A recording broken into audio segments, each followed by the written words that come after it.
Hi there, live and exclusive on YouTube. So we've got Rich in the studio with us today, as always, zooming in. Oh, look at that. Oh, so professional. How are you, Rich? Yes, very well. You?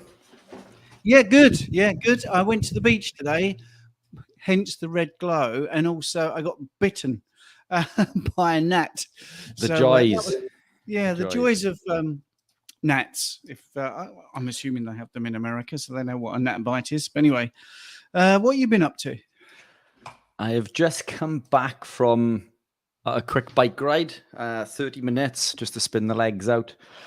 Prior to that, I was on a call with Dr. Chafee in regards to a debate that he is participating in tomorrow against another doctor who is a big advocate for the vegan lifestyle.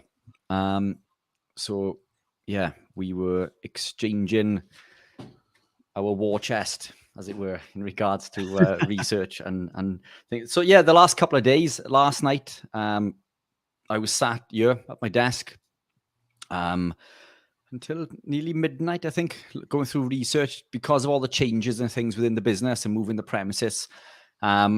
I haven't had a great deal of time to go into this as much detail as I wanted to, but I spent some time last night and some time today, and this is what I'm going to be doing straight after our call, our podcast, whatever we want to call it, the Sizzler 7 and the Rumble, because there's some more information. Okay, right, yeah. Well, I'm sure you're allowed to use the word, aren't you? No, not really, no. But it runs a crumble. It does indeed. Yeah, there we are. We'll call it that from now on. But yeah, that's what I'm doing after this call. I need to collate some data that I've put together into a format that I believe Dr. Chafee can use during his debate tomorrow. But yeah, it's been good. It's allowed me to open up some of the things that you and I have learned copious amounts of times, but because there's something that we don't use on a daily basis, we tend to lose in the weeds sort of information, So there's a lot of information in there that I'm looking forward to going back through, actually, and I think we can probably build a few episodes around that. Yes. Yeah, exciting stuff, but it's I just wish I had more time. Once everything is settled, I'm going to give myself one day a week where I'm going to call it my study day, and I'm not going to do any work other than, well, that is work, I guess, isn't it? But that's what I'm going to do is, yeah. So, which is sort of what I used to do a little while ago. But yeah, for all its downsides, that's where lockdown helped. Even though the business was still operating 7 days because we were a health store, we could remain open, and we're not e-com business. It did allow me a little bit more time to get into the weeds in regards to some of the research and things. So lockdown did have its uses, but I need to get back onto it. I miss getting into those into the nitty gritty, but exciting stuff. Yeah, let's do a little bit of housekeeping. Piper UK is great. She's actually here. Well, I'm assuming it's this year, actually, going to make it for the live, which is good. And then I've got a question here. So this is something I did in the week with the intentional carnivore. This is from TLV. I spoke about the difference between being 95% carnivore to being 100%. What is the difference? Can you elaborate on this a little more, please? Yeah, I can absolutely do that. If Rich, you've got a couple of minutes to let me just elaborate on that, and then you can add your bit, because I was the one that said it. It's not a linear progression of, let's be simple. Let's say if I said I'm 90% carnivore, therefore I'm going to be 90% feeling great. And then when I went 100%, I was 100% feeling great. Going from 90 to 95 or going from 90 to 100, it doesn't give you, let's go from 90 to 100, it doesn't give you like 10% benefits. It seems to be more logarithmic. It's almost like, it's very difficult to mix the numbers up. But let's say when you're 90% carnivore, you possibly feel like 80% of as good as you could be. And then when you go 100% carnivore, it seems like you're 100% feeling great. Plus, it just makes a big difference to cut out those last little bits that are not carnivore. It's very difficult to explain, but if say, for instance, you went from the standard American diet or standard Western diet to low carb, and you felt the difference after, let's say, 3 months, and you didn't have anyone saying try keto, try carnivore, and you would think, well, this is a really great way of eating. But because you're open-minded, the mere fact you've tried low carb shows you're a bit open-minded, and then you click on keto.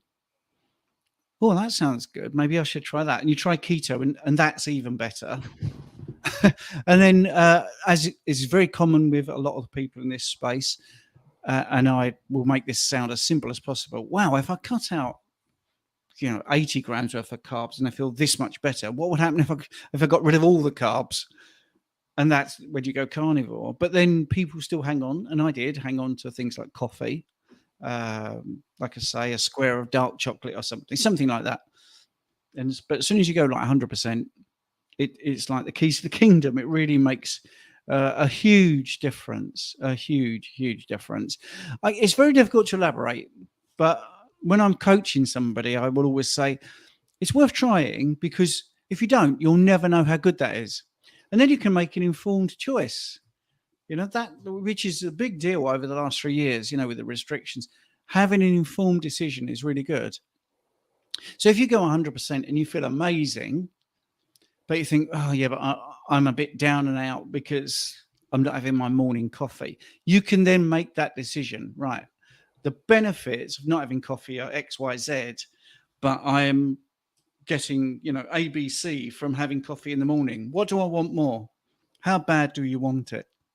It's someone doing a bodybuilding show, for instance, use that as a nice simple one, and you're feeling fantastic, but you need to put in the effort to get the definition you need. Let's say you do that, but you feel rubbish. You don't feel particularly healthy, but you look the best you've ever looked. Then you can make that decision, can't you? Do I want to look amazing but feel rubbish, or do I want to have a little bit of extra body fat and feel a bit healthier? So it's just that, really. It's just I'm not asking people to be extreme. And I did an experiment this week because I was quite inspired by Richard and Robert Sykes, a keto savage, because they're so awesome. And I had a chat with Richard in the week about the fact that he looks awesome, but he's been mega awesome, or awesome plus, awesome gold, whatever you want to say. When you do a bodybuilding show, you look amazing. So when he thinks he looks not as good as he has looked, the average person will look at Rich, and we've already got comments coming up saying how good you look in a vest and all that, Rich. And I said it to him. I said, you're not very good is awesome. Most people would look at you're not very good and think, if I look like that, I would be happy. So it's all about perspective and where you've come from. It's very difficult because it's not objective. None of this is objective to what we're talking about. It's subjective. Feeling good, yeah, you can do bloods and you can do photographs and stuff like that. But the actor who plays Wolverine, he was asked about why does he look so good? How does he look so good? And the first thing he said, well, I can tell you, but I don't recommend doing it. Because it's extreme biohacking to look that good. And he doesn't look that good when he's not filming. So that's my answer. Rich, do you want to add a little bit while we do some of the sort of hellos and good evenings on the screen? Yeah, I think you've covered pretty much everything. I used to call myself 95% carnivore. And what I meant by that was that I ate meat, eggs, fish, maybe cheese, but I would still consume double cream and coffee and maybe certain products that contained polyols or stevia. So for me, that was sort of 95-ish% carnivore. But it is that sliding scale, isn't it? And as you say, you can, how's it going, Carl?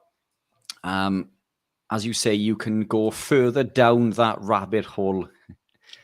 How's it going, Matthew? Yeah, all the regulars. And I think TLV is Stefania. I may be wrong. Maybe she can put a comment on. And Cami said hi as well. So yes. Hey, Cami. Piper UK said you look damn good. Way too kind. In fact, this is a tri-suit because I've been cycling. I'm in it's a skin tight tri-suit. I won't show you my bottom half, but I think I might put some viewers off. But it's so it's not a vest. It's a, and that's one of the most scary things about riding a bike. I did a segment recently where I reached 36 mile an hour on the flat. Now, 36 mile an hour in a car isn't that fast, but when you're on a bike and you're going up a narrow street and you think to yourself, well, if you come off at this speed in nothing more than lycra, then it's going to hurt. So 36 on a bike is incredibly quick. But yeah, you don't have an awful lot of protection other than the helmet that's on your head. But yeah, I think we're doing this all wrong. I think I should get some knee and elbow pads to go with these tri-suits. But yeah, but that's my explanation on being 95. You're going to see benefits. You're going to see benefits going low carb. You're going to see benefits becoming dirty keto, clean keto, standard keto, all the way up to being animal based. And then I believe the less veg that you eat, the more animal based that you are, the healthier you're going to become. But it doesn't mean you have to be as extreme as some of the influencers that you see on YouTube. You need to find that little position on that ladder, that little area that you can reside, somewhere you feel comfortable, somewhere that is sustainable, because sustainability is the key, I believe. Cool. That's really good. Yeah. So let's see if I can do this now and add this to the Facebook stream. But anyway, so I'm adding that to my Facebook to see what happens. So hi, people in Facebook. Right. So we're already 8 minutes behind the comments. So let's go on to Matthew here. Is there a way to fix anterior pelvic tilt with exercises in the gym, at home, or in any other way? So that's one I think you know the answer to, Stephen. I think that's one you've answered a few times previously. Yeah, I think that one of the things is to concentrate firstly on posture. Actually think about your posture, activating the glutes, which is a posh way of saying squeeze your bum muscles. I would actually try to be very mindful of where your head and your spine is, make sure they align. Simple things.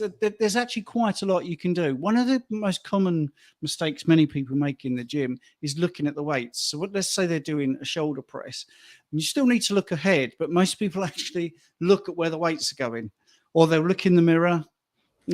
So just looking forward and making sure that your spine and your head are aligned correctly will help. Activating your glutes. So your torso, if you squeeze your glutes, you will feel yourself straightening up.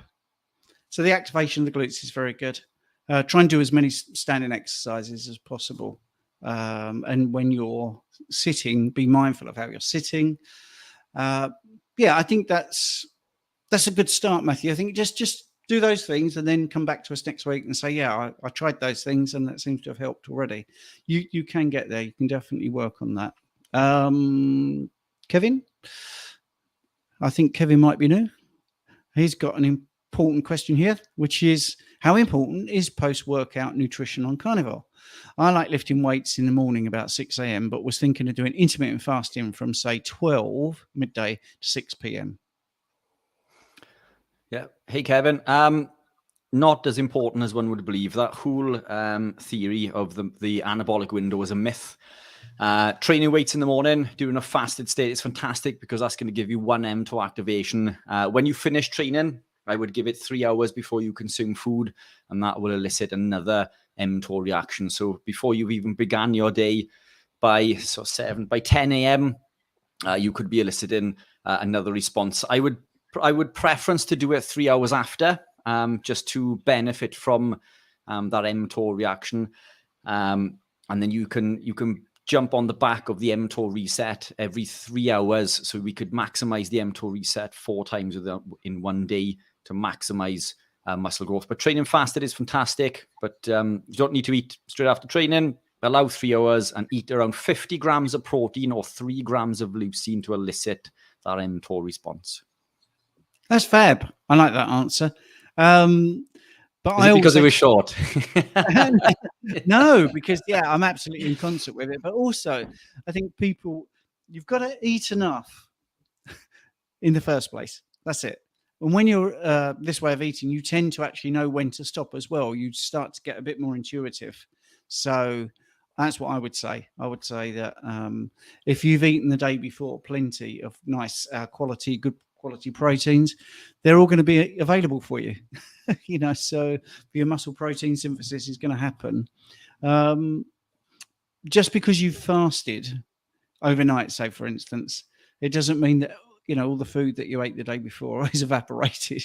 There are reserves there. There's reserves of glycogen and everything. So one thing I'm just going to add here, Rich, which you didn't know I was going to do. I've been doing this sprint training because you inspired me. Like I say, you and Keto Savage being so awesome, and Colt a bit, actually. Colt Milton, and so I've been doing some sprint training, and I thought over the weekend I would try adding carbs, which was a horrendous experiment health-wise because it ruined my toilet habits today, but also ruined my sprinting. So over the last 6 weeks, I've just steadily seen an improvement in my times on 100 meters and 200 meters, which is done as a bit of fun. And so I carb loaded and I went out, and my first run was the slowest I've done in 6 weeks by quite a considerable distance. It was absolutely awful. Now I know I've just done one day of bringing carbs back in and all that carb adaptation, but it really was horrendous. Whereas you would think possibly I would get this mega boost. What white rice, by the way, was my carb of choice. And basically my 3 runs, which the first 3, which I use as an average, I also look at the mean and look at it all properly. I would definitely conclude that carbs were not helping me whatsoever. And then today, more toilet trips than I needed. I did do a long drive, so I did a 3-hour drive or 2.5-hour drive, and then a 2.5-hour drive back today. We went to the sea, as I said. That's why I got the nap bite. And by 6 o'clock this afternoon, so an hour and 20 minutes, I was absolutely shattered. I said to Jane, I think I might want to fall asleep when I get in just for 20 minutes, which would not have happened. As you know, when we did the 24-hour live stream, that was, a walk in the park for 22 hours. But anyway, there you go. So that's just a little side show for you. Tom, good evening, gentlemen. I've been watching for a while. I want to say I appreciate your time and knowledge. Thank you, Tom. I appreciate you making that comment. That's nice. And Tam here. Hi, guys. So I've done for Carnivore. I've lost a stone. For those that don't know what a stone is, that's 14 pounds, which is brill. But now just stop losing weight and eating OMAD. So that's good. Following it up with what he's been eating, 6 eggs and chuck steak. Any advice, please? So just because you're not losing weight doesn't mean you're not losing fat either. So this is another common misconception. Weighing on the scales is not the best form of measurement. If you are going to measure, I'd use a caliper or a measuring tape around the waist. But I don't think you should have to anyway. The body doesn't just switch off this fat burning process. What happens is the fat cells will fill with water almost in anticipation of fat returning. So you will store extra weight in the form of water and glycogen, because the body does actually create glycogen even when we're keto and carnivore. So the body's very clever, and any inflammatory signaling within the body or any toxins that are leaving the body can cause extra inflammation and slow down weight loss. And they may very well be foods that you consume on keto or carnivore that may contain some form of lectins, like sausages, for example. General sausages from the supermarket are usually bound with some form of lectin. And that's not to say not to eat them, but that's just an education piece. Maybe you approach your local butcher and ask them to make rusk-free burgers and sausages. But it doesn't mean that you're losing weight. I would continue as you are for another couple of weeks and see where we are. But I would certainly measure with a tape over the scale, or potentially use that caliber. It's a far better system for measurement. The scales don't always tell the truth. That's brilliant. That's brilliant. So we've got Susie saying hi. Hey, Susie. I'd be interested in your answer to this one from Tom. After 1 year carnivore of pork, beef, chicken, dairy, and eggs, homocysteine is 16 units moles per litre. Why and how to lower homocysteine? Harry Sopanos' advice is more choline. Yeah. Yeah, I guess it depends on how many eggs that you. The dairy. What type of dairy are you consuming? Because dairy could be associated with homocysteine levels. I should imagine that you're getting plenty of choline from the eggs that you're eating. If you eat anywhere near as many eggs as I do, you could up the omega-3s. We need omega-3s will help lower homocysteine levels. And maybe sort of, you're doing the iodine-rich foods. Remove the dairy. Pork potentially as well. I mean, there is an argument that pork is higher in oxidized omega-6 linoleic acid, even though there is a counter argument to that it shouldn't cause an issue because in theory it hasn't been oxidized in the same way as the seed oils have. But pork and chicken is considerably higher. I think it sits around 20% in pork compared to beef, which is around 2%. So potentially lower the pork as well. Pork and dairy, possibly the problems there, but chuck some omega-3s in as well. Get some mackerel, sardines, some salmon. Try not to supplement with omega-3s though, because they can also oxidize after or in as little as 20 days. So you don't want to supplement with the omega-3s. Let's get it from our diet. Yeah, that's a great answer. I mean, one of the things you could do is, it depends how much you want to get into this, because you could also do a methylmalonic acid test, and you could be having lots of vitamin B12 in your diet, but you could have a B12 deficiency in your cells. I mean, that's one of the things. So we'd need to know a bit more about you.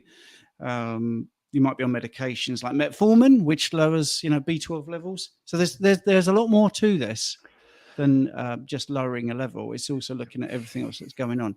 But the methylmalonic acid test is a really good test, and it shows whether it's being converted and you're actually getting the B12 into the cells. Could be that.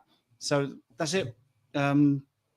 Follow Richard's advice, practical advice there. But if you want to get more into it, you can look at that, and you can look at many more markers. But yes, great advice.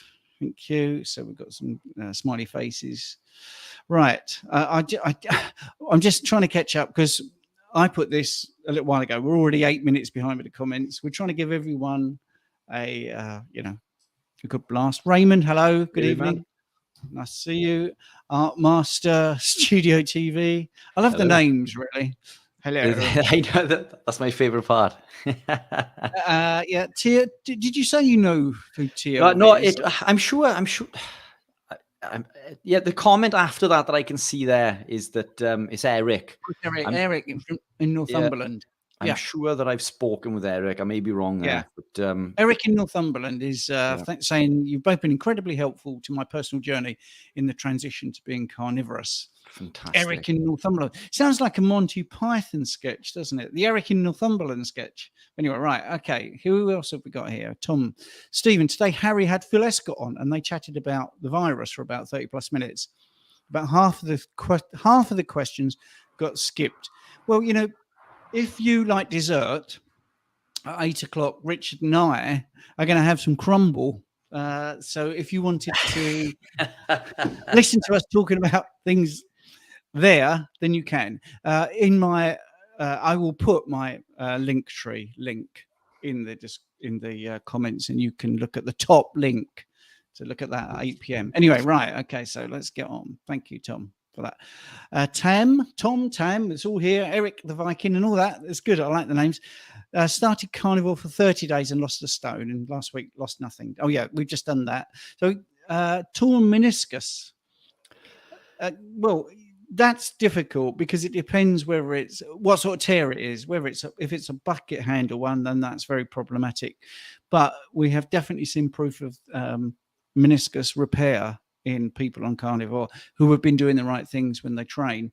One thing this is a real hack actually, and this is the proper way to test what sort of meniscus problem you have. You remember in the old days, someone would have a cigarette, drop it down, and then you'd sort of twist your foot on it to turn to get rid of the to put the cigarette out, twist your foot. If you can do that and not hurt your meniscus, then, or not feel pain in that knee, then there's a good chance that you'll really be able to fix your meniscus. Now, if it really hurts to the point where you can't twist your foot on the floor like that at all, then you need to get some imaging or go back to the doctor and say exactly what sort of thing is the problem with the meniscus. Because there's 3 types. Anyways, but the bucket handle is the one you don't want to hear it is. Do you have anything to add to that? Yeah, I mean, the torn meniscus could be causing inflammation again. So coming back to the previous comment we made about inflammation, holding on to extra weight. 3 coffees is generally okay, although excess could cause an elevation of cortisol, which would stimulate insulin and slow down weight loss. But again, everybody's an individual there. I mean, I've seen some people who drink 15 cups a day, so I used to be one of them. Yeah, again, walking backwards is good, by the way, as well. Walking backwards. And if you can get to run backwards, that's very good. But do be careful of things behind you, obviously, so health and safety. And just take it easy. But walking backwards and knees over toes guy is a good person to follow if you're interested in that sort of training as well. We can do it. We're both coaches. But anyway, right. Moving on. So just steak and eggs this week. The Art Master Studios back here. Feeling better big time, just cutting out pork, cheese and chicken. Yeah, pork and chicken and cheese are things that many people do cut out and feel better. Jay. Hey, Jay. Do you know Jay? I do indeed. If it's the same Jay, I believe that it is. That's cool. I know Jay. And we've got Rick here. Oh, and yes, my little comment about 8 minutes behind. It's fine, Rick. I do it for people who have not left a comment before or seen the show before and think that we're ignoring them. I just make sure everybody knows that we try to give everyone a good answer, but he's saying that's why he makes very few comments, so it doesn't add to the list. But Rick, it's always good to hear from you. 40 years carnivore, by the way. 40 years carnivore. Before it was even called carnivore. So that's good. Right, here we go. Tom is saying dairy is mostly hard cheese, sour cream and butter. We'll try to lower dairy and replace pork with beef. All good. So, yes. So is that Eric? Yeah, Eric, there we go, giving us some smiley faces. Rick here saying, despite being tall and doing no structured exercise and running various kinds of equipment, I've never had back troubles despite being tall. Is my carnivore diet a possible reason? Most definitely. Yes. Definitely. Yeah, it's when you live a carnivore lifestyle, we're devoid of all of the toxins that come with these other foods, not just processed foods, but the phytoalexins and the anti-nutrients within plants. Plants are not this magical elixir that we're led to believe. They're not this brilliant source of vitamins and minerals. In fact, what is contained in vitamins and minerals, the vitamins and minerals contained in veg is incredibly low. The bioavailability is incredibly low. They need to be converted into human form, which means they become even lower. And a lot of the nutrients that are in there are in fact anti-nutrients, and they block the absorption of things like zinc, iron, magnesium, vitamin B12 and iron, as well as other nutrients within the body. So when we are devoid of nutrients that we need to repair, the body doesn't heal. By removing the vegetables, the body now has the ability to heal and repair considerably quicker. And we see this in the athletes that I work with constantly. I'm working with an accountant. I call him an Iron Man. I mean, that's not his job. He's an accountant by trade, but it's he is an Iron Man. He's an Iron Man several times. And he's in his 50s and training Ironman and competing in triathlon now. He recovers within 2 days and is back doing other sports, which is absolutely incredible. In his 40s, wasn't possible. He was out of action for weeks and weeks and weeks. So living the carnivore lifestyle most definitely helps with aiding, building, repairing and recover. Yeah, definitely. I mean, I think That's very true about the back troubles. Firstly, for someone that's tall, many people that are tall don't like being really tall. So let's share a little bit of some information you may not know. In Britain, there's a stand-up comedian called Greg Davis, and Greg Davis and I were friends way back, and I was at his first gig because we did the course together to be stand-up comedians. And Greg is very, very tall. He was in the In-Betweeners. If you don't know who he is, wrote some of his own comedies, but very, very tall. And unabashed about being tall, but I found it very difficult, and to literally look from his chest up to talk to him. And I've spoke to some other people about being tall, and people would ask me about him, and there were many people that are very tall would sort of hunch themselves over because they felt that they were intimidating people. He actually embraces it, and it's part of his personality. So I think some people can be tall, and because of their posture, because they're not happy to stand proud, because they're fed up with being asked, what's the weather like up there, and all these sort of rubbish things, they tend to crouch down. It could just be that you've got good posture as well. But yes, the carnivore diet will certainly improve your inflammation levels, bring them down. It's very anti-inflammatory. Or conversely, you're not eating things that are inflammatory. Right, I've got a really interesting question. Actually, I think they're all very interesting, but this is actually something that is very close to my heart. Very, very close. Just a droney first. Are we going to crumble later today? Yes. And if you think I'm being silly about not using the right word, I promise you, YouTube are very, very slick. But anyway, right, here's the thing. Jackie Fox. I'm getting absolutely sick of eggs and meat. I fast 3 days a week, so I don't have to eat every day. What am I to do? Now, you don't have to just eat meat and eggs. There's poultry, there's fish.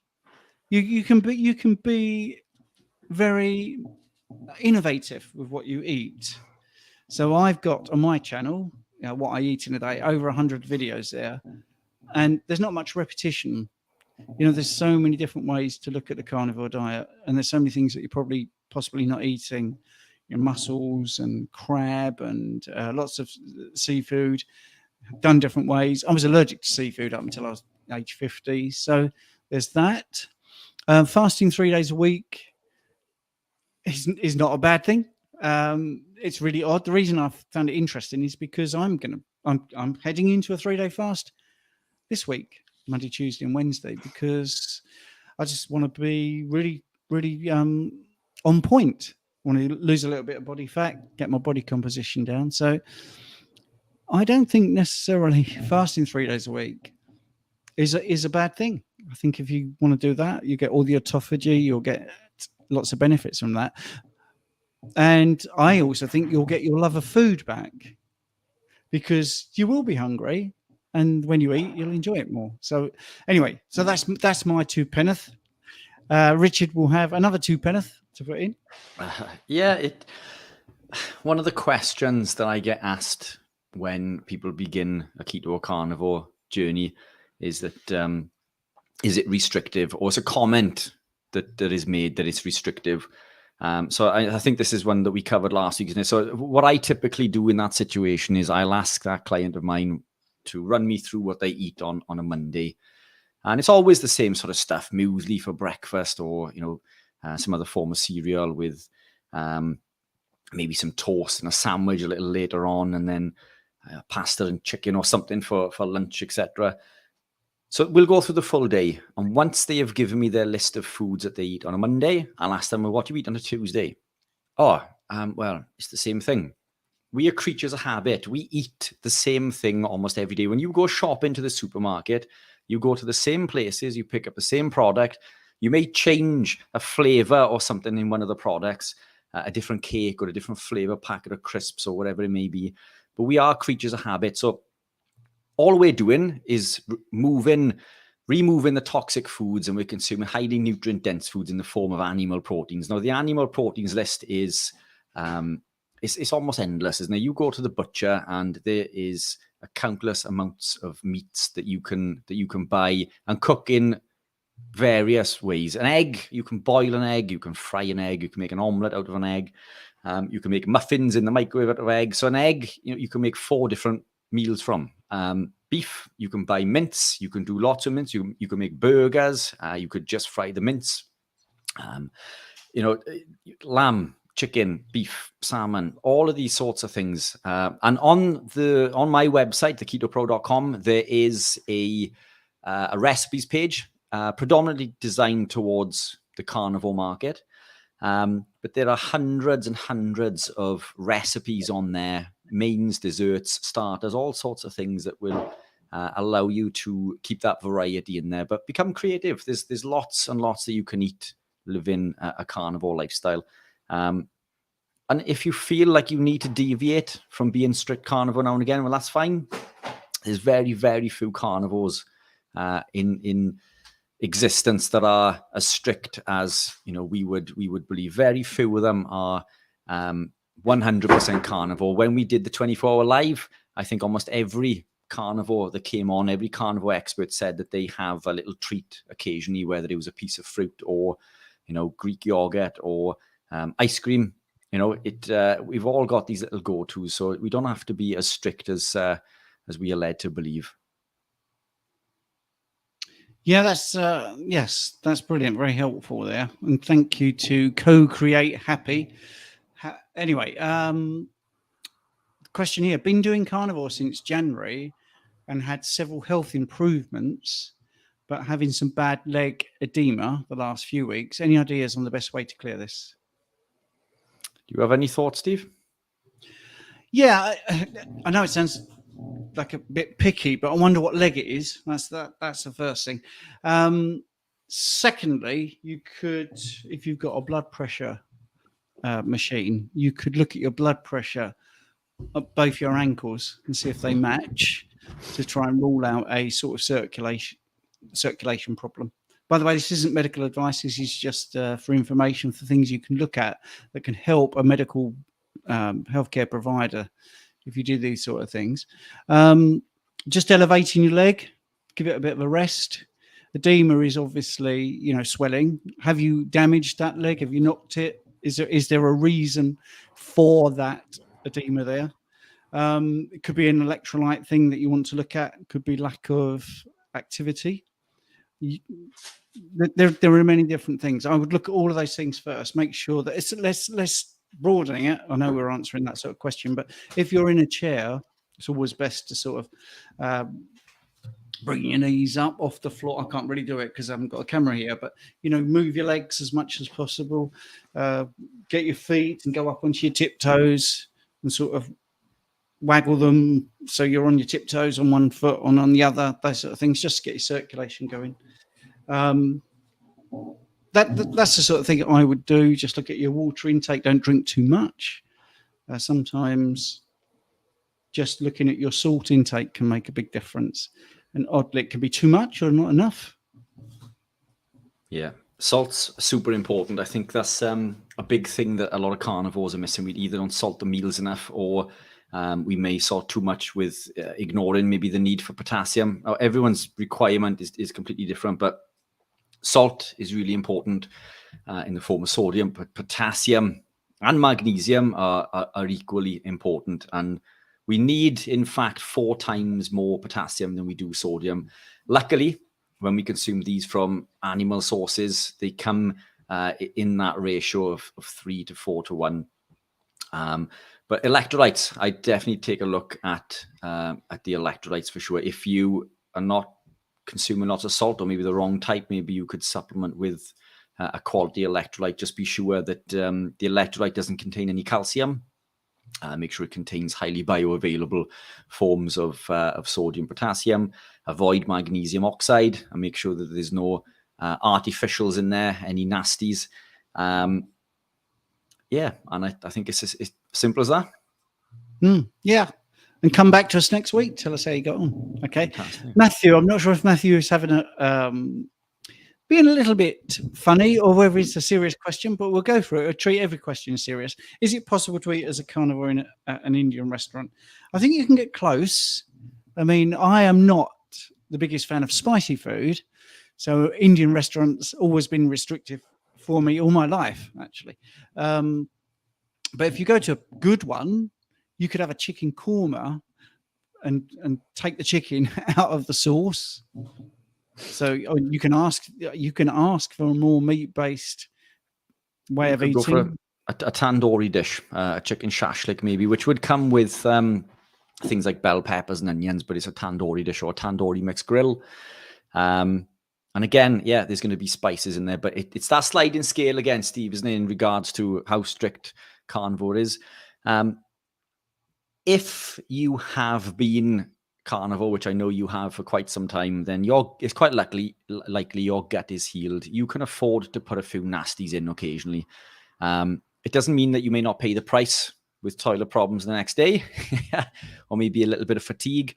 But you're in a far better position now than when you were before you began a keto and carnivore lifestyle. So I stick to, if I go to an Indian restaurant, I stick to tandoori dishes.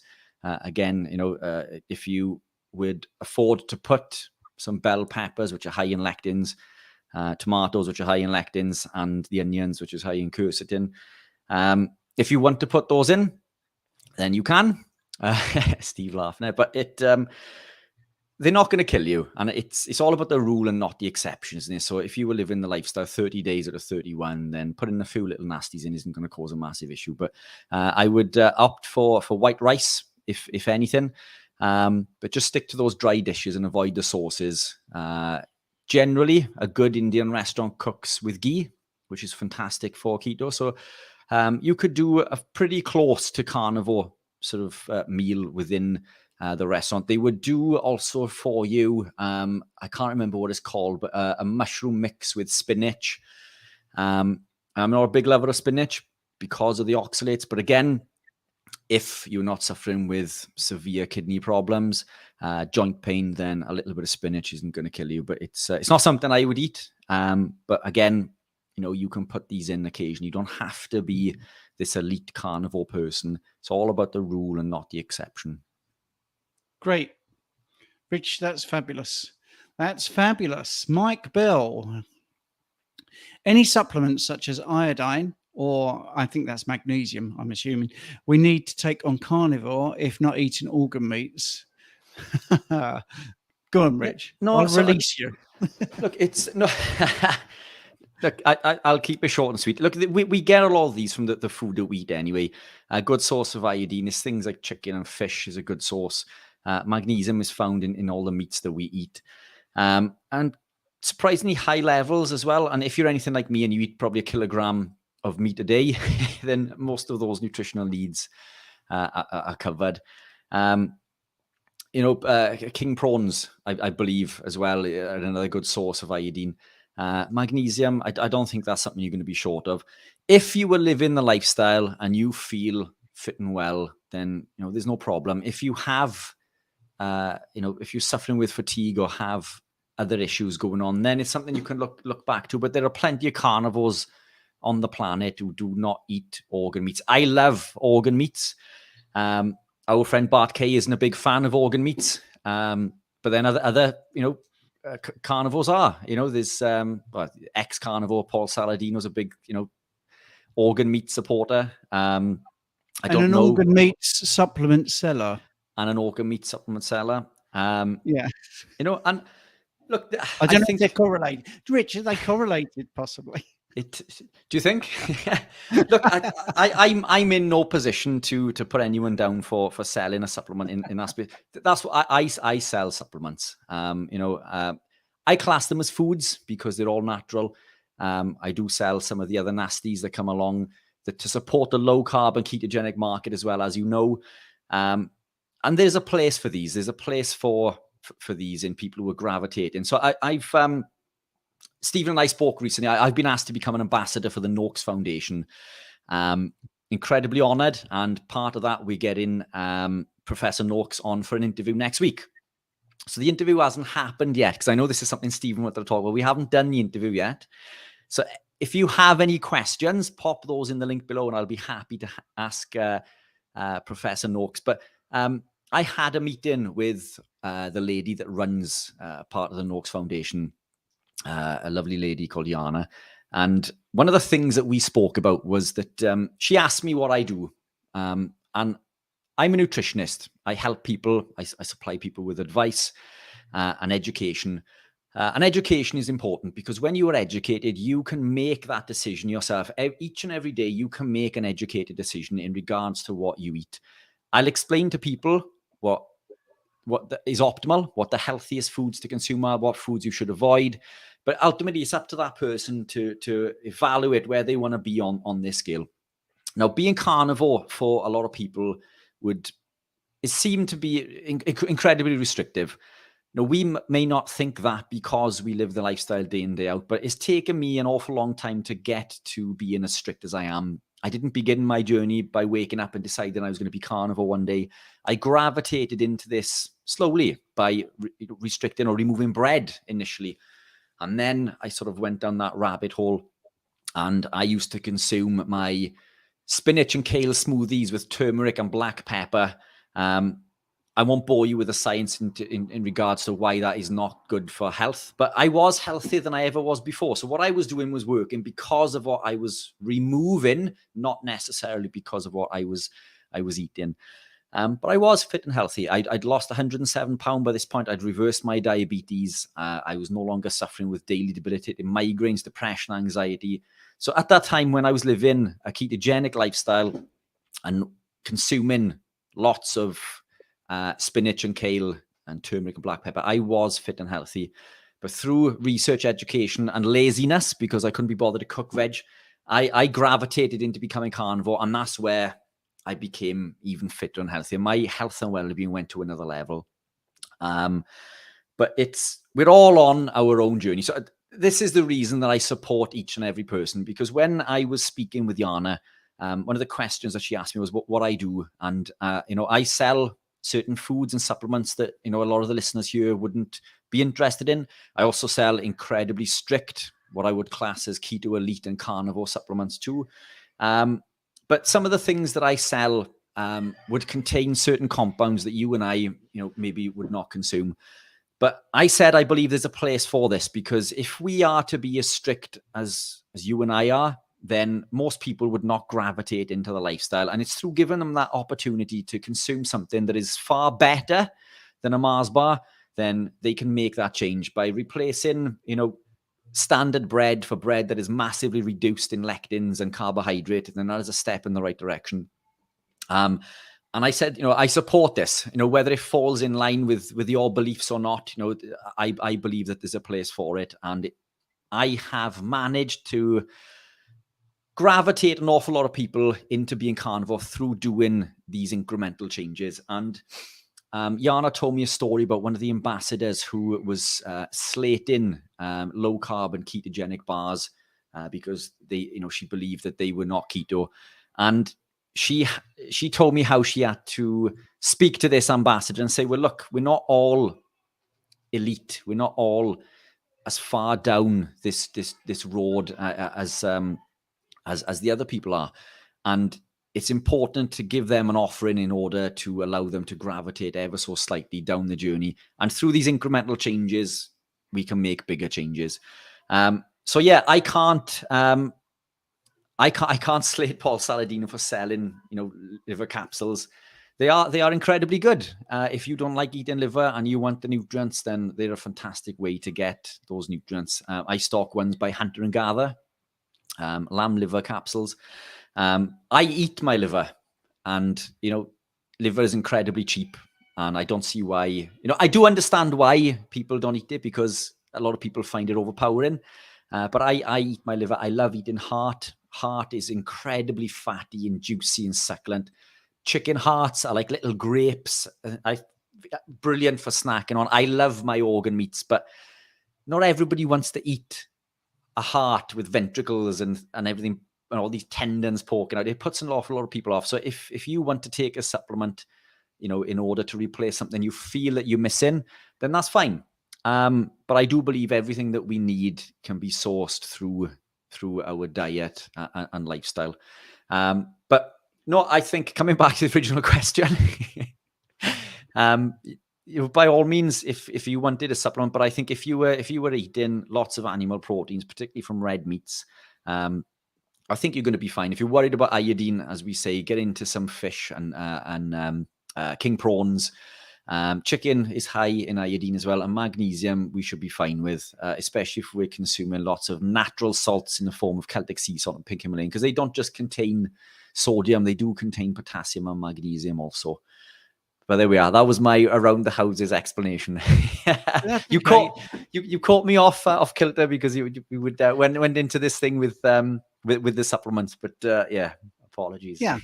I mean, I'm just going to put a little bit of meat on the bones. Now, when I was at MeatRx, a supplement supplier came on, an American guy, and we were absolutely shocked with how honest he was, because he kept saying what you're saying.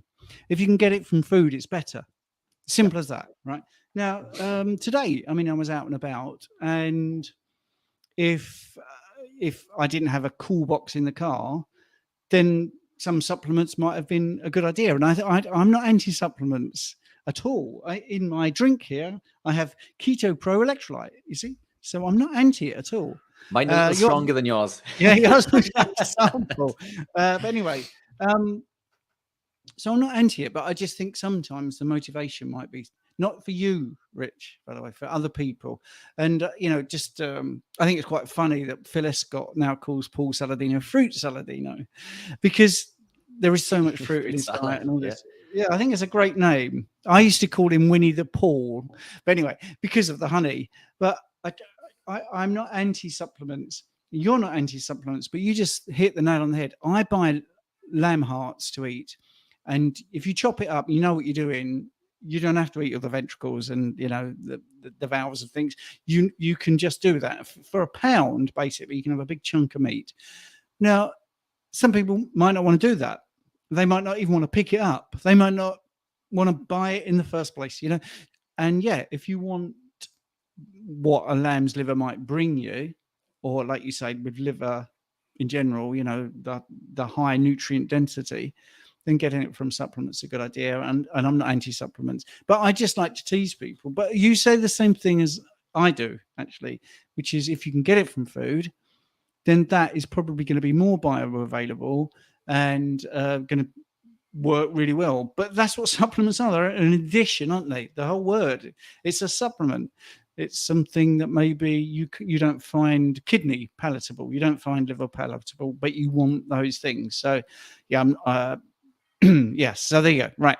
And iodine, some people take the iodine drops and it's life-changing. So I have zero issue with anyone taking supplements, but I don't think it should be like the first thing. It shouldn't be, I've seen this person taking liver supplements, so I'm going to do that because they look great. I think you need to look into it, see whether you want to do it like that or from food and all that sort of things. So it's great. And I wouldn't be with Rich, would I? I think he's the best person on the planet to do this. So there you go. And I really mean that. If you want to get some supplements, I would definitely trust Rich above everybody else because he's very picky. You probably noticed he really goes into a lot of detail about these things. So anyway, right. Andy C, I found eating mince loose was triggering my leptin signal almost straight away. So I make burgers from mince all the time now. And I understand that. My latest thing with minced beef or ground beef has been having it raw, actually. And I thought I would hate it. But I am loving it with an egg yolk and some melted butter. Absolutely loving it. Right. So Mike here. Never sick of steaks and eggs. Do it every day. Perhaps that's because my mindset is that zip want to eat it rather than need to eat it. Yeah. Mindset is important. Absolutely. Mindset is you got to be on it, I think. Rick is saying that he got someone to convert to carnivore and he doesn't think fruit is a treat. I don't think fruit is a treat either. And that was my Siri talking for some reason. So lambs, that's great news, Rick. I got my siblings to join me for a 30-day challenge. They never watched YouTube influencers because of the language barrier. But I'm stoked. Leading by example seems to work. Absolutely. Right, that's good. Jack is saying, thank you very much. They'll check out the recipe page. Here's one that I think is really interesting. We've got 5 minutes to go. LO321, I think. IO321. Thoughts on apple cider vinegar? Comes from a plant. Yeah, look, it's when you look at the research, and right, let's take it back. Am I anti-plants? And the reason I say this is off the back of a conversation I had with Dr. Chaffee before we came on. I'm not anti-plants. And don't shoot me, because what I mean by that is plants do have a purpose. All our medicines come from plants. They contain specific compounds which can help fight off illnesses, diseases, cancers, tumors, all sorts of stuff. Fantastic. But you don't take medication unless you're sick. And this is what people are seeing. They're seeing things like the benefits of eating broccoli, for example, and its anti-carcinogenic benefits from sulfur pain. So eating broccoli must be great because it helps fight cancer. Well, broccoli contains, in fact, it does not contain sulforaphane, because sulforaphane is created when the broccoli plant comes under attack. So myrosinase binds to glucoraphanin and creates an isothiocyanate called sulforaphane. But sulforaphane is so toxic that it doesn't exist in a healthy plant. So it's created when the plant comes under attack during the chewing process. But sulforaphane is used in the treatments for things like cancer. So it's used in chemotherapy. And this is why it's hailed as being this superfood. But you would not take a chemotherapy pill unless you had cancer, because taking that chemotherapy pill would kill every cell in your body. So there's a benefit to consuming vegetables, but it doesn't mean that you should eat them every day. Now, when you look at the research in regards to apple cider vinegar, there's evidence going back for thousands and thousands of years for all sorts of medicinal purposes. So fantastic. If you're sick, then apple cider vinegar can help. If you're using it for a purpose, can it aid with weight loss? Potentially. There is lots of research there to suggest that it may help. Again, there's lots of counter research to say the opposite. Am I a fan? I've used it. I think it could be a good substitute to add to your food to make it more palatable. And if you're sick, then potentially I think it could have lots of benefits. Now, I sell apple cider vinegar. I sell apple cider vinegar to the low-carb ketogenic community. And these are people who are coming from being sick. So I think that there is a benefit to them potentially based on this research, which is thousands of years old. Would I recommend it for someone who is living a strict carnivore lifestyle or being a bit more strict? If you were to put that in occasionally, it's not going to cause any harm. But I wouldn't be a big supporter of consuming that on a daily basis. We certainly don't need our apple cider shots in the morning. But if you are one of these people that is new to carnivore and you're struggling with, maybe you find meat being bland, then there is worse things to add to your meals than apple cider vinegar. So again, it's all about education. And I think once you're armed with that knowledge, you can make that educated decision. So the first question will be what are you looking to get out of adding that apple cider vinegar? Because it could also be bringing a few other issues potentially along with it. So education, is important. Yeah. Great, Rich. That's great. Just a last question here. Thank you both for the edema ideas. When I say last question, don't forget there's a link where you can go and see us from 8 o'clock. But can you elaborate on why to avoid calcium and magnesium oxide, please? Off the top of my head, I can tell you about magnesium oxide. It's the bioavailability is pitiful. It really 4%. is. 4%. It's not good. So that's that. So Rich, in like 60 seconds, why should you avoid calcium? I would have loved this question a little bit earlier on, because this is one of the things that I've put into the research for Dr. Chaffee. Calcium is essential for bone. Bone is mineralized protein. So bone is 50% protein and the rest is minerals. And calcium is sent directly to the bone with sodium consumption. So to put calcium into the bone, we need sodium. But excess calcium consumption increases risk of cardiovascular disease by 15%. So if you were consuming over 700 milligrams of calcium per day, either in, so that's 700 milligrams to 1,000 milligrams in supplement form, or over 1,000 milligrams from nutrients from food, then this will increase, according to data and research, which I've sent on to Dr. Chafee today, this will increase risk of cardiovascular disease by as much as 15%. This is why there is no calcium in my electrolytes, because we do not need it. We get plenty through our diet. There's lots of calcium in all the foods that we eat. We don't need to be supplementing with any calcium. I would love to get into the weeds of that a little bit further, and maybe we can jump on that next week. But yeah, very interesting data. You don't need to add calcium to your diet. Brilliant. Right. Okay. So that's it for YouTube.